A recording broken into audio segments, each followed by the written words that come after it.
Bienvenidos a este live improvisado. La realidad es que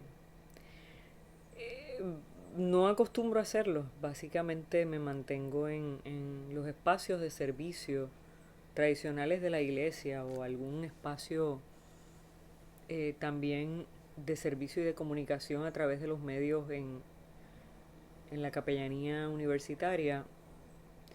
Pero quiero responder al llamado de dos personas, una pastora amiga, la reverenda Marielis Barreto, y la otra, el hermano Carlos Ríos de la iglesia, que pues me han dicho que en algunos momentos como que les gusta, ¿no?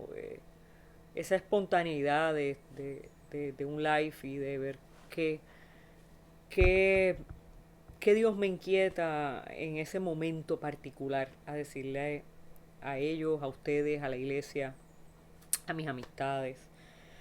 Y ahora, entre una cosa y otra, ¿no? Que hacía para preparar el servicio de mañana y pensando en que por las lecturas tan hermosas y tan particulares de este domingo, decidí que aunque nuestra iglesia tradicionalmente hace Santa Cena el primer domingo de mes, que lo vamos a hacer hoy, perdón, o sea, lo vamos a preparar hoy para compartir la Santa Cena con los que se apeguen a nuestras redes sociales mañana a ver el servicio dominical. Y en esa reflexión y en la oración y la lectura de estos días, hoy paseaba nuevamente por el texto una vez más, un texto bello, pero a la misma vez un texto bien conocido, o sea, un texto que para ningún cristiano es nuevo, y es Los Caminantes de Maús. Y muchas cosas vinieron a mi mente cuando leía el texto, y una de las cosas que más me impresionó, y no necesariamente es de lo que voy a hablar mañana, pero es el verso 25 de ese capítulo 24 de Lucas, que dice: qué duros de entendimiento, cómo les cuesta creer lo que dijeron los profetas. Y, y me lleva a reflexionar sobre qué duros de entendimiento somos, hemos sido, y desgraciadamente tal vez con una percepción un poco pesimista, que duros de entendimiento continuaremos siendo tal vez. Aún después de estos 40 y tantos días de encierro que eventualmente vamos a tener, y cuidados y muchos más. Eh, Me remonto a mi último viaje antes de la cuarentena, y fue precisamente a Italia, y allí hice un viaje a modo de retiro espiritual, eh, no de turismo, aunque no se puede dejar de turistear, ¿verdad? Cuando uno cruza el charco. Y en ese viaje la intención fue buscar paz interior y buscar renovar mis fuerzas interiores, y fui a un pueblito que se llama Asís, el pueblito de nacimiento de San Francisco de Asís. Y allí estuve en una iglesia donde se encuentra el famoso crucifijo de San Damián. Es un icono como este, enorme, colgado del techo. Parecería que flota y que te mira, ¿no? Así desde arriba. Y para los que le preocupa la idea de que estemos haciendo imágenes en la tierra de lo que está en los cielos, la realidad es que Cristo murió así, mismito como está aquí, crucificado, o tal vez en apariencia mucho peor. Esto no es una imagen de lo que está en los cielos, esto es una imagen de lo que nosotros hicimos aquí en la tierra. Y cuenta la historia de San Francisco de Asís, que Francisco oraba mirando ese crucifijo, y que sintió, mirando al crucifijo, le pareció escuchar la voz de Jesús que le decía: Francisco, Francisco, repara mi iglesia. Francisco, Francisco, repara mi iglesia que está en ruina. En el momento Francisco pensó que era el templo físico que estaba en ruinas y se abocó a con sus propias manos reconstruirlo. Y con el pasar del tiempo, Francisco desarrolló esta pequeña oración que yo les quiero enseñar, que se convirtió en la respuesta de él en sus momentos de oración, o sea, no lo que hacía todos los días en términos físicos, no de sus quehaceres, sino por la reconstrucción de la iglesia, sino su respuesta verbal en oración, y me parece que es tan hermosa que la pudiéramos aprender. Y era lo que le contestaba, ¿verdad? Lo que él le decía a ese Jesús que lo miraba desde el crucifijo, ¿no?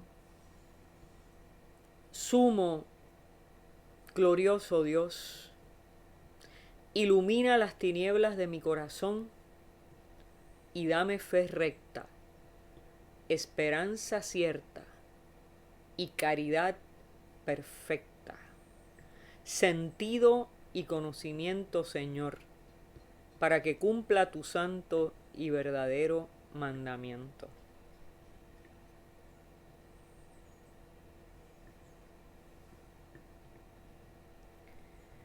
Sumo, glorioso Dios, ilumina las tinieblas de mi corazón y dame fe recta, esperanza cierta y caridad perfecta, sentido y conocimiento, Señor, para que cumpla tu santo y verdadero mandamiento.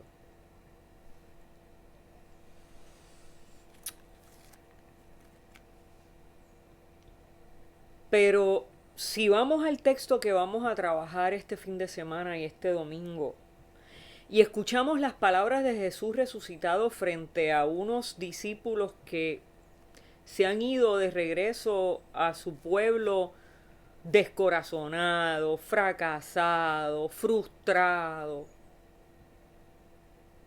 porque piensan que el proyecto de Jesús fracasó. Y Jesús, cuando ellos no saben que es Él y no se dan cuenta, les dice: qué duros de entendimiento, cómo les cuesta creer lo que dijeron los profetas. Entonces mi mente se, ¿verdad? Se vuelca a pensar en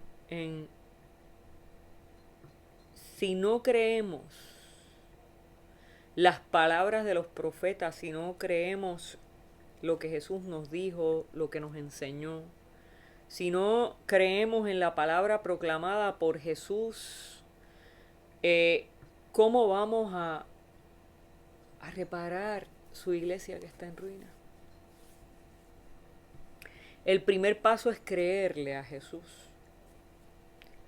El primer paso es poder adentrarnos en la palabra. Jesús lo que hace después que dice eso es enseñarle desde la ley, los profetas, todo lo que se habló acerca de él desde Moisés, para que cuando sus ojos se abrieran no solo por la experiencia de la mesa, de partir el pan, por la experiencia del ardor del alma, del corazón, sino también por la experiencia en el conocimiento y en la enseñanza de la palabra de Dios.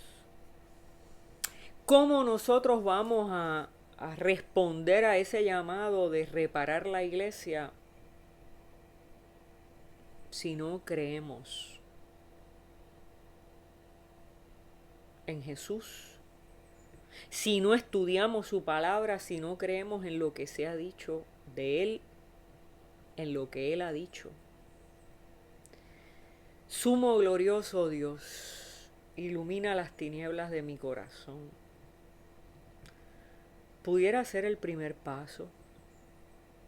Decirle: Señor, mi corazón está entre oscuridad, siempre.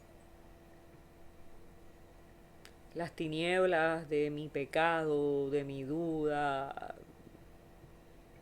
de mi carácter, de mi sentido de fracaso, de mis frustraciones. Todo ese montón de cosas que desgraciadamente turban el espacio sagrado donde tú debes habitar.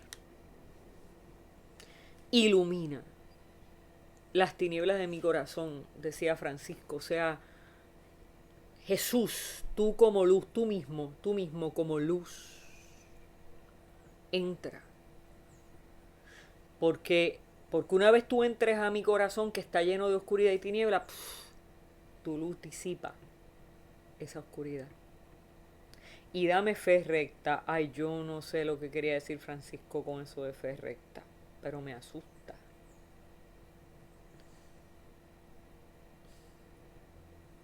Fe recta. Fe recta, vertical, dirigida, consciente. Fe recta. Puede querer decir que es una fe que está clara, tal vez no necesariamente tiene que querer decir que lo tiene todo resuelto, pero sabe en quién creer. Y ese objetivo de la fe, que es Cristo, es un norte concreto y permanente. Esperanza cierta.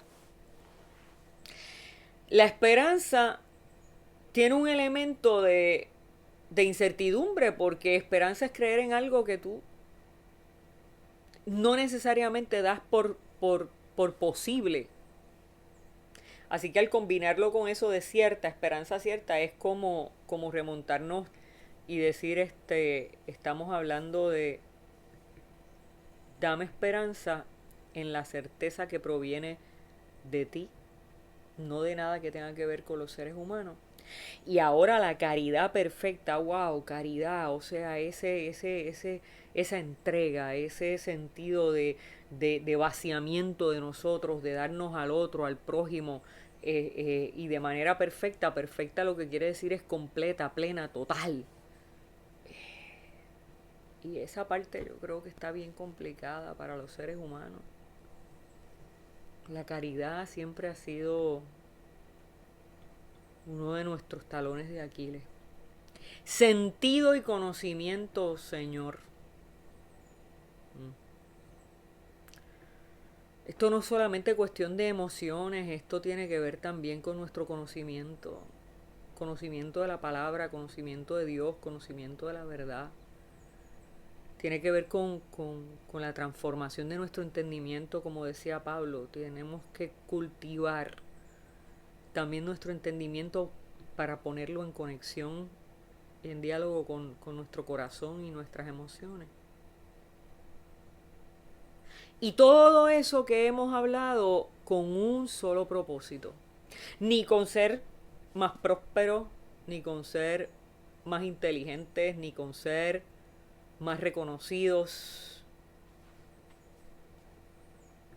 Para que cumpla tu santo y verdadero mandamiento.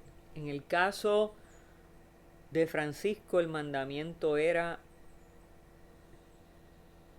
reconstruir, era reconstruir la iglesia que estaba en ruina. En el caso nuestro, en el caso de todos los creyentes, es amar a Dios sobre todas las cosas y a tu prójimo como a ti mismo. En el caso de Francisco lo era también, y ese amor se traducía a través de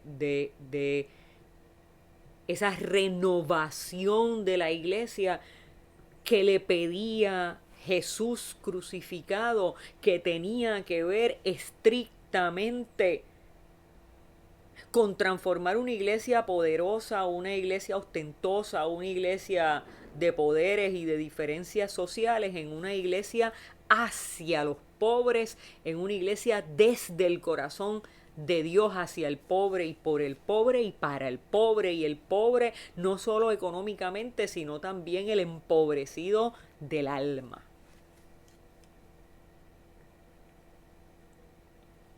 Sumo glorioso Dios, ilumina las tinieblas de mi corazón. Te pido, Señor, que ilumines las tinieblas de nuestros corazones, empezando por mí. Todo lo que sea oscuro, todo lo que sea vergonzoso, todo lo que obstruya, todo lo que no te agrade, que tu luz lo ilumine. Dame fe recta, esperanza cierta y caridad perfecta. Sentido y conocimiento, Señor, para que cumpla tu santo y verdadero mandamiento. Ayúdanos, Señor, a aprovechar esta coyuntura de lo que nos está pasando como sociedad para poder reparar tu iglesia que estaba fosilizada, en decadencia, en picada, para que la podamos transformar en una iglesia nueva que se abra a todo el mundo sin distinción de personas, que tenga un nuevo sentido de propósito y de misión, y que esté por encima de todo el bienestar mutuo, el bienestar del otro y la otra, el amor los unos por los otros, y que tú seas el centro, Señor, de esa fe recta. Dios les bendiga, los veo mañana en el servicio, domingos a las 10:30 y retransmitimos a las 6:30 de la tarde. Dios les bendiga.